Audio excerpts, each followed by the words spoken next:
অবশেষে খোঁজ মিলল নিরুদ্দেশ ঈশানের। কোথায় রয়েছেন তিনি?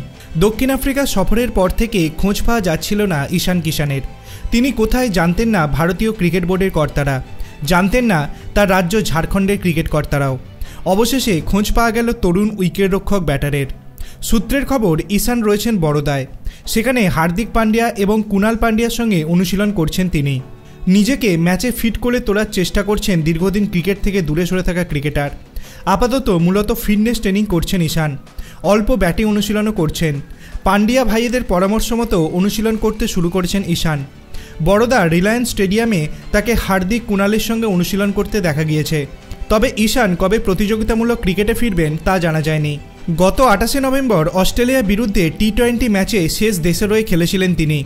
সংবাদ মাধ্যমকে এড়িয়ে চলেছেন। উল্লেখ্য, আইপিএলে মুম্বাই ইন্ডিয়ান্সের হয়ে খেলেন ঈশান। আগামী আইপিএলে মুম্বাইকে নেতৃত্ব দেওয়ার কথা হার্দিকেরই।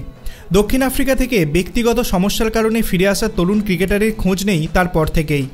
জাতীয় নির্বাচকেরা তাকে রঞ্জি ট্রফি খেলতে বললেও কথা কানে তোলেননি তিনি। তাই ইংল্যান্ডের বিরুদ্ধে প্রথম দুটি টেস্টে দলে তাকে রাখা হয়নি। তার সম্পর্কে অন্ধকারেই ছিলেন ক্রিকেট কর্তারা।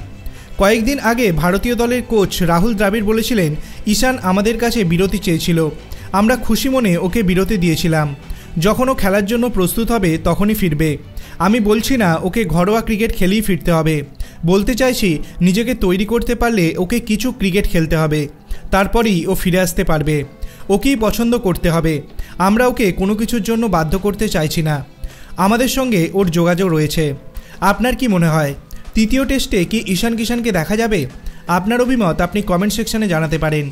ভিডিওটি ভালো লাগলে লাইক করবেন, চ্যানেলটিকে সাবস্ক্রাইব করতে ভুলবেন না। ধন্যবাদ।